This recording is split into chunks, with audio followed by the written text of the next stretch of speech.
Pois chega xa o momento de falar. Os veo moi serios hoxe aos nosos contertulios e contertulias. Non sei se porque están así concentrados para comenzar esta charla que temos pois cada 15 días con APEN. Imos a saudar a Anabela, a Diego, a Carlos, a Rafa e a Miguel. Que tal a todos e a Anabela tamén? A toda e todos. Que tal? Moi bo día. Hola, buenos días, Fran. No, vexo que vindes con ímpetu, non? Sí. Estabades serios, pero non enfadados, non? No. Os vía moi calados. E Miguel antes me facía así co pulgar. Poño música de moi bello ou música que te gusta, Miguel? Yo estoy abierto a toda la música y bueno, me sentó bien esa canción y nada más. Tú lembraste desta canción ou non é a canción do teu tempo? Eras novo cando esta canción? Hombre, no, ya tenía mis añitos, ¿eh? Bueno, como a min. Hoxe, por certo, imos mandar un saúdo porque está aí caladiña a Marta Botana, que ven hoxe integradora social con APEN. Temos que dar un saúdo, que tamén ven hoxe con Bosco e está aí a pé do cañón, non? Sí, hola, Marta. Hola, Marta.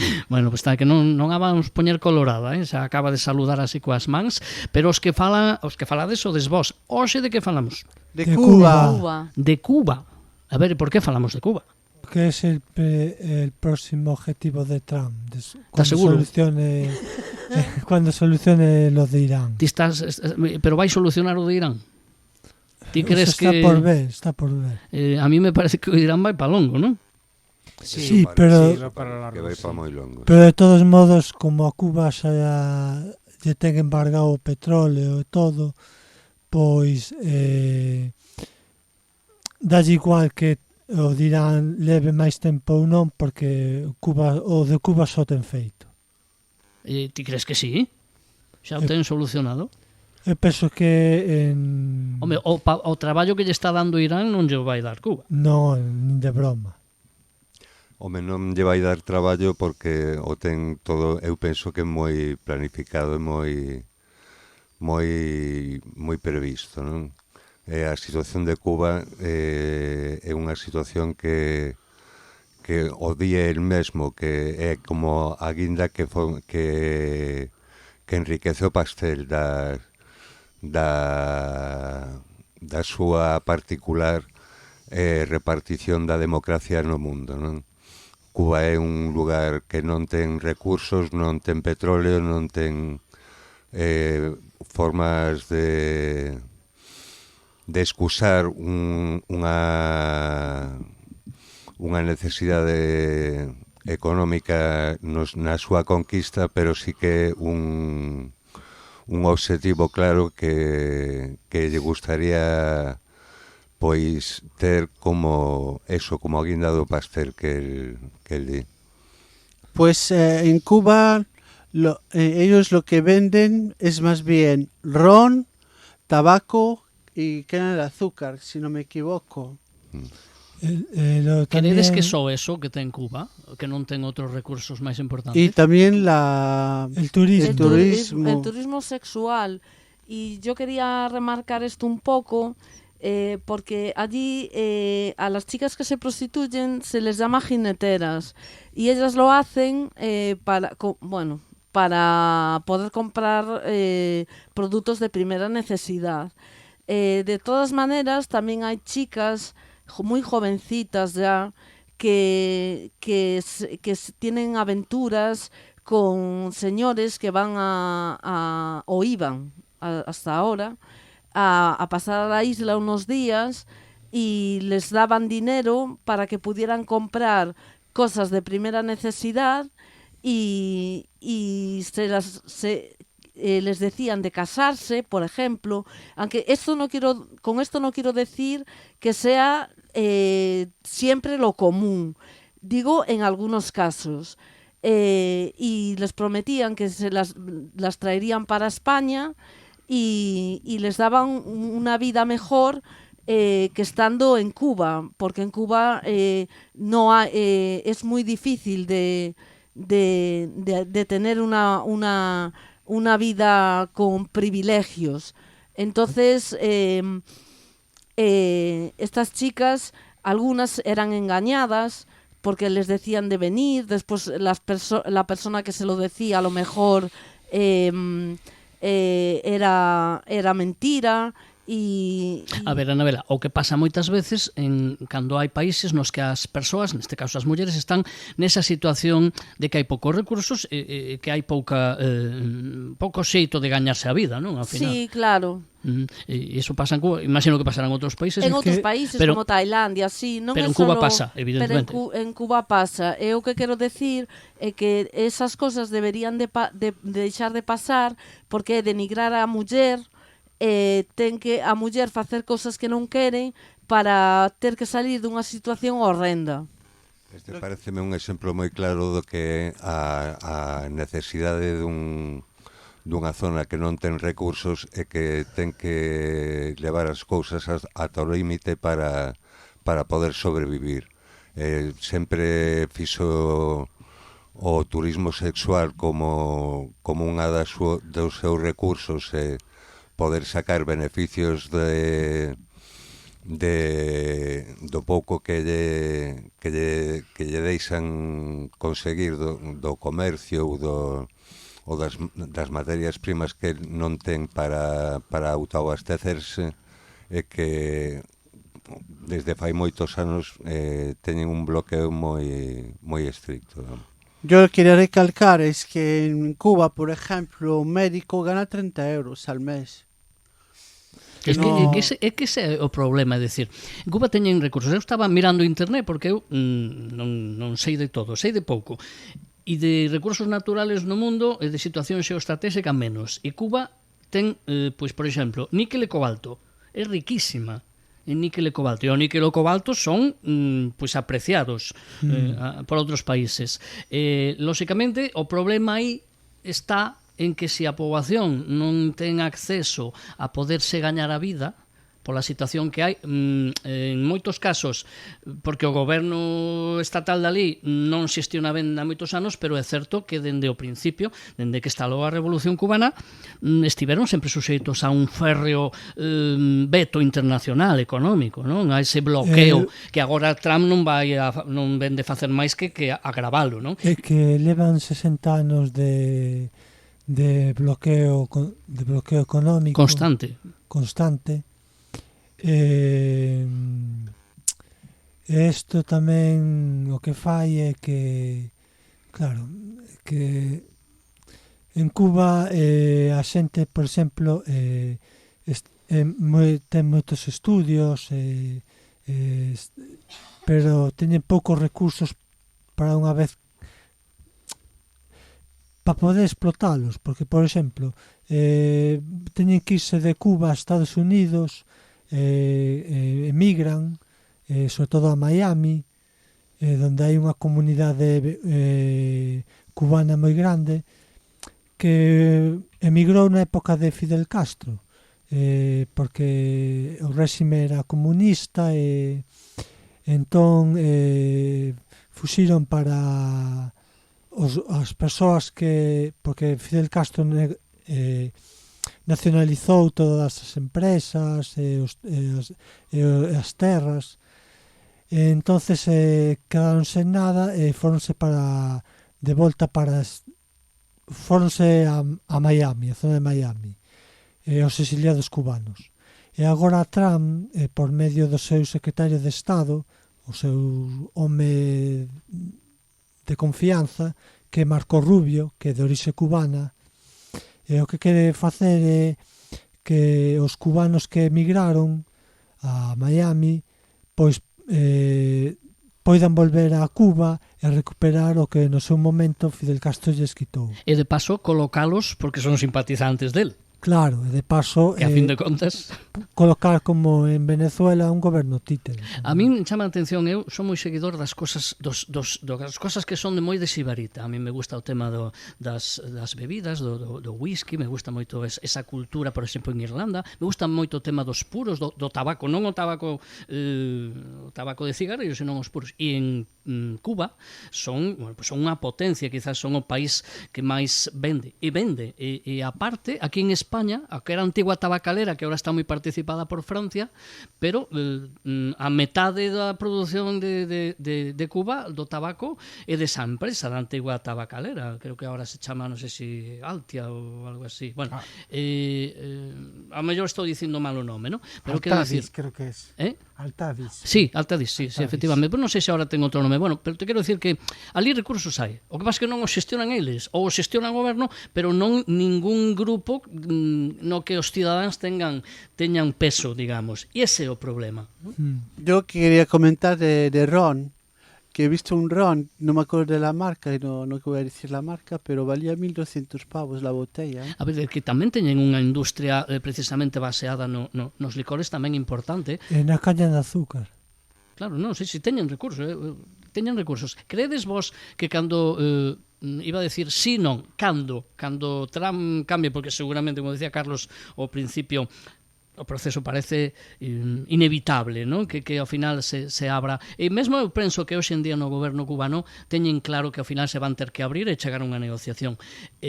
Pero, primeiro, vos vou lanzar unha pregunta. Como vai chegar ese proceso? Por vía violenta, como ata agora, como nos causos precedentes, ou por vía da negociación? E segundo, creedes que se realmente hai esa apertura, os cidadáns van a mellorar a súa situación? Yo creo que si Trump va a Cuba y dice a los cubanos, si yo vengo y me cogéis a mí, yo os doy electricidad, agua, mercancías para comprar a buen precio, y Trump va a ser como la joya del Nilo. Como el Mesías, ¿no? Como el Mesías, sí. Yo creo que crees sí. que eso va a funcionar así? No sé, pero es que los cubanos tienen muchísima necesidad. Es que a mí me recuerda como la época de los romanos, que construían muchos puentes, muchos acueductos. Pero se elevaban todo, ¿no? Pero despois se llevaban todas as riquezas. Home, Rafa, que estaba Rafa moi calado e debía decir, Rafa, di algo ti tamén, eh? Sí, no, bueno, yo quería hacer un poco de historia del asunto, pues todo esto viene por 60 años de embargo. Y, por ejemplo, cosas importantes que pasaron en esos años pues fue la invasión de Bahía Cochinos, que fue por los propios cubanos, que fue parada enseguida, y después algo que fue muy importante y que pudo haber provocado, según los expertos, la Tercera Guerra Mundial, que fue la crisis de los misiles, que aquello fue gravísimo. Ali estivemos a punto todos de irnos al cuerno. Sí. Bastante. Sí, es verdad. Pero y antes crees... de esto, pues estuvo Batista, que fue el detonante de todo esto. Era un dictador, pero era un títere de los Estados Unidos también. Era puesto por los Estados Unidos. Que por eso decía, é dicir, Batista realmente servía un poquinho os intereses dos Estados Unidos, das grandes potencias. Totalmente. Eso pode volver a pasar. Vos creedes que sin o embargo, se non houbera o embargo, o réxime cubano tan criticado, neste caso Fidel, ¿no? A situación dos cidadáns sería a de apertura que teñen hoxe ou non? No, penso que se non houbera embargo poderían ter un nivel de vida un pouco máis elevado, porque teñen o que ti dicías, recursos naturais. Pero a ver, o que se lles critica sempre, neste caso o réxime castrista, era que era un réxime comunista, que por exemplo en Rusia tiñan tamén recursos e os cidadáns estaban apretados, e que en Cuba ao mellor era ese réxime, esa é claro a razón dos americanos, que os tiña apretados. Vos como vedes a situación? É que tamén hai que darse conta que ao principio Castro non era comunista, volveuse comunista cando a URSS apoiou e lle mandou petróleo.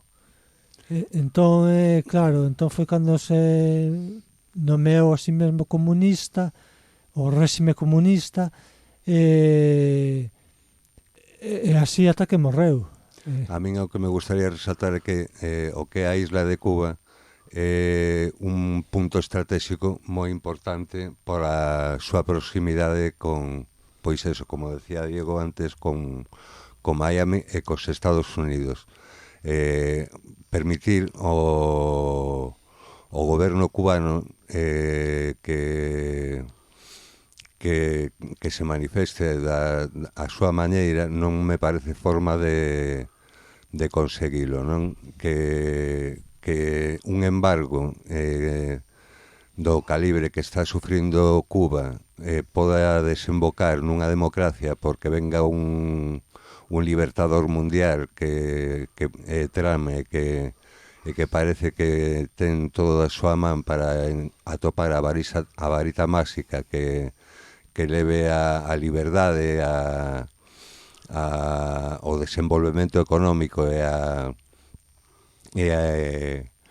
a democracia a moitos países, non me parece un medio fiable de eso, pois de trasladar unha serie de ideas, unha serie de culturas, unha serie de beneficios que traen as democracias e que non son pois maneira, non me parece maneira de